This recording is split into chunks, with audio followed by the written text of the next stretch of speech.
Hello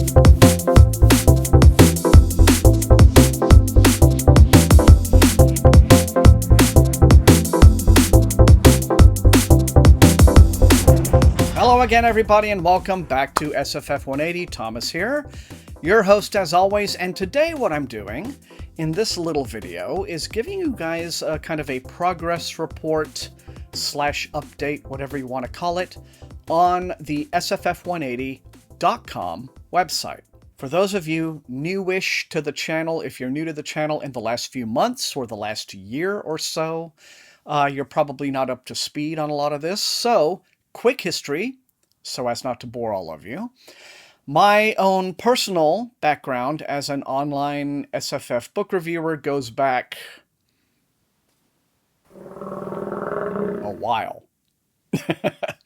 Like back to the turn of the century, literally. I launched my legacy website, sfreviews.net, in 2001. Yikes. Yeah, so like 9/11 hadn't happened yet when I launched that site. It was a few months away. That is a sobering thing to think about when you think about like yourself and the things you've done in the context of history. It's kind of wild. Yeah. But anyway, I went with that and I had that website up for quite a few, I mean, it's still up, right? But it was active for a little more than 10 years. And it was on that website that I developed all of my relationships with publishers and publicists and authors and things like that. And that's how I was able to jump on board BookTube in the early 2010s, doing the mailbags, showing off review copies at a time that not too many other people yet were getting a lot of review copies and ARCs and things. So what I have been doing in recent years is I have been kind of soft relaunching the website under the new domain. And I have been working, but very slowly on that. That's why I kind of call it a soft relaunch. Because the idea was that I was going to start doing the written versions of my reviews on the website, and then of course the video versions here, and then the idea was that I would take all of the old reviews, that old archive of reviews that I was doing for those 10, 12, 13 years on the original site, and then porting them over to the new domain. So everything would be together, and then I could dump the old thing and it would all be up to date, right? That has been a long-running process. Okay, now why is it taking so long? Well, there's a few reasons for it. First off, I'm very much kind of an old school web guy. I'm kind of an old guy generally. So when you're old, you kind of get stubborn and set in your ways. And so I have kind of a way that I'm comfortable doing these kinds of things. But most importantly, and I've said this in previous videos, the most important thing to me is to own my content, right? That's why I don't just throw up a blog on Blogspot or Medium or Substack or what have you, right? Because, I mean, that shit can vanish, right? A real object lesson in that happened about a year ago with the blog Fantasy Book Critic. That is a very popular book blog from England, and they are on Blogspot, which is owned by Google. Now, a crazy thing happened to them about a year ago. Apparently, some of the major publishers in the States have outsourced to these third-party companies, that send their little bots scurrying around the internet looking for pirated books, right? They are looking for pirate sites, okay? Now, one of these companies, their little bots somehow landed on Fantasy Book Critic, which is a book review blog. It is a blog. They're not pirating anything. They're not offering downloads of any kind. They just review books there, right? But it decided there's piracy going on here. And it reports that back to Google. And Google immediately shuts down Fantasy Book Critic. I mean, just like that. There's no appeals process. There's no, human beings involved in the situation at all. It's just machines talking to machines and things getting immediately triggered. And so, in an instant, with the flick of a switch, 10 years worth of content on Fantasy Book Critic was no longer available. Now, it was a temporary situation. They did actually get it resolved with Google, and the site was back up within like 3 or 4 days. But that was a hair-raising 3 or 4 days for them, right? I mean, just imagine that. Imagine all this work, all this effort that you've done, and it's just gone, you know, because a machine decides incorrectly that you're doing something you're not doing. Insane, right? So I have always wanted to make sure that whatever content I do, as little of it as possible, could be subject to that sort of arbitrary, algorithmic extinction, right? I mean, to be honest, the least safe and stable platform that I'm on, which might sound counterintuitive, is YouTube, right? I mean, Google could decide tomorrow that it's done with YouTube. It's bored of it. They don't care. Maybe it's not profitable enough, whatever. They could shut down YouTube anytime they like.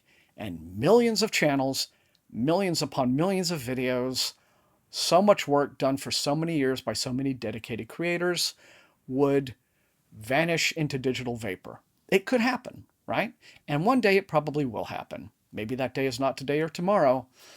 But let's just say this is the content that I have the least control over, what you're watching right now and what you watch on my channel. But I don't have to have that be the situation for my site, for my book reviews. Because to me, my book reviews, I do the book review site mostly as my own labor of love. You know, this channel is also a labor of love, but this channel, I think more about it in terms of me communicating with my audience. But the website really is just like, it's for me. It's where I keep my personal record of the books that I've read, whether I like them or not. I can design it exactly the way I want it to look. I can have everything just sort of like to anal retentive little degrees, right? I make a lot of work for myself that a conventional web designer would look at that going, for the love of God, why are you doing that? Why are you putting yourself through so much effort? There's a thousand easier ways to do that, right? Yeah, there probably are. You know what? I don't care. I like the work.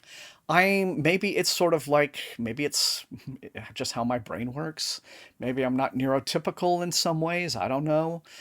But just being, I can sit in my chair and literally for fucking hours just pour over, click, click, clickety click, and just, lists and things. I can do that. It just gives me pleasure and joy.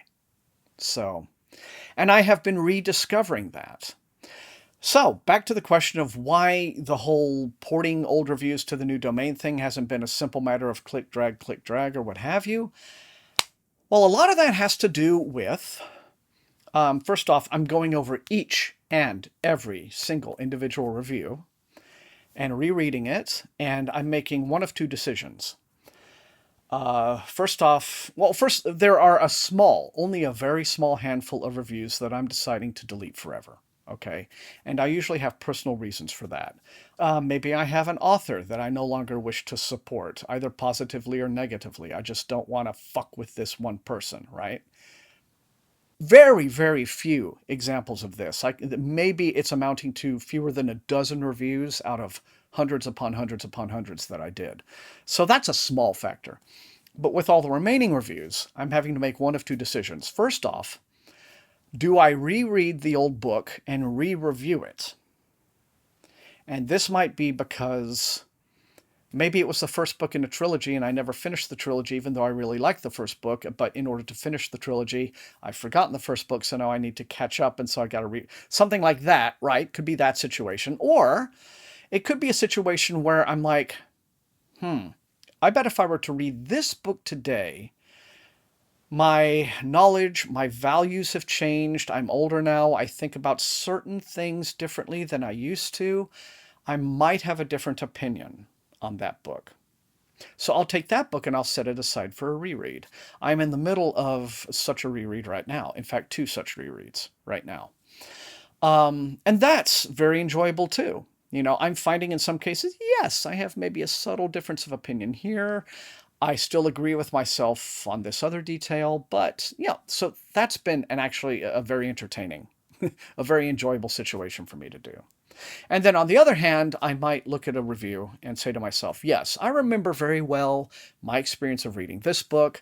I feel like if I were to reread it now, my opinion would not change. I feel like I would probably feel today the same way I felt about that book back then. And so in that case, the review goes over right away, and all I do is basic copy editing. That's also been another thing, right? Like I'll go in, I'll make massive improvements on some of my writing because, oh my God, yeah, some of my writing from 18 years ago, 15, even like less than that, is pretty cringe to read now.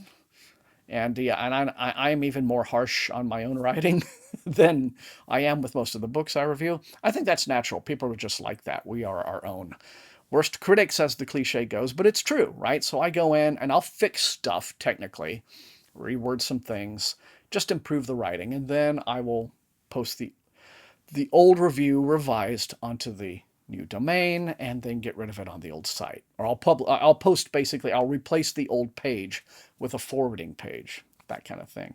Again, it's a lot of make work, but it's something pleasant to fill my time. It's always good to have a hobby, as I think you kind of get on in years. You know, I remember my dad, gardening was his thing. Like he would stay outside in his garden, in his tomato garden, for 12 hours a day, you know, sweating like a hog. But that is what kept him going. That's why he lived into his 80s, even though he was probably not a very healthy man otherwise, right? So anyway, that was, I promised, would be a very brief history, and it wasn't, was it? Okay, so anyway, update, big update that I promised. So there are multiple menu options for accessing my reviews, right? You can choose to find reviews looking them up by the author's name or by the title of the book, or, and last but not least, the year the book was published. And one way that I figured out to make less work for myself, because sometimes I do actually apply the principle of work smarter, not harder.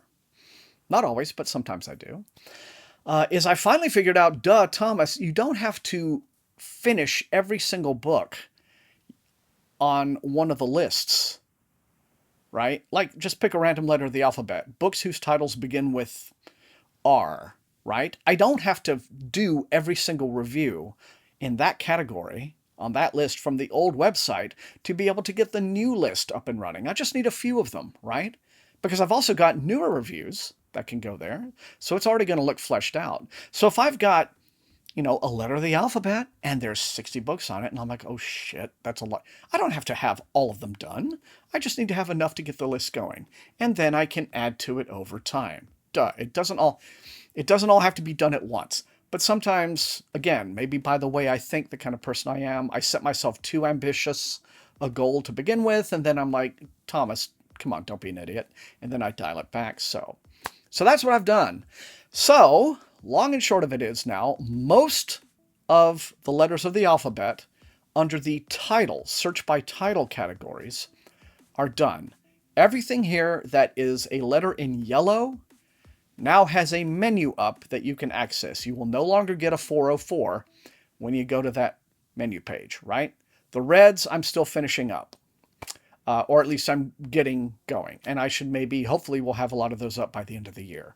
And then, you know, by that time, there'll be all of that. And then I will start slowly working on the author lists and the year lists, right? And I will give you updates as necessary for that. But that is what is available now. So if you want to look at the written archive of a lot of my old reviews, there you go. Those are the lists that are available right now.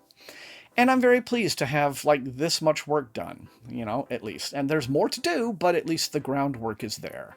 And I can adapt and add to things as I move forward. And so, yeah. So what you're going to find are, plenty of old books as well as the written versions of books that I've reviewed for the channel. So newer books, what have you. But there's a lot of variety up there. And there will be more. Okay, so anyway, thank you all for joining me. Thank you for being a supporter of my reviewing work, whether it is here on the channel and or the website. right? I have always been very, very grateful to all of you for being part of the SFF 180 family. So that is all I have time for now. Anyway, if you enjoyed watching again, please hit that like button, share the video far and wide with all of your SFF reading friends, and above all, please sub if you haven't done so. And you can also support the channel at my TeePublic store or through my Patreon. And I use the Patreon money to pay Matt Olson, my brilliantly talented, wonderful channel artist who makes all of my glorious thumbnails for me. So, until I see all of you next time, happy reading.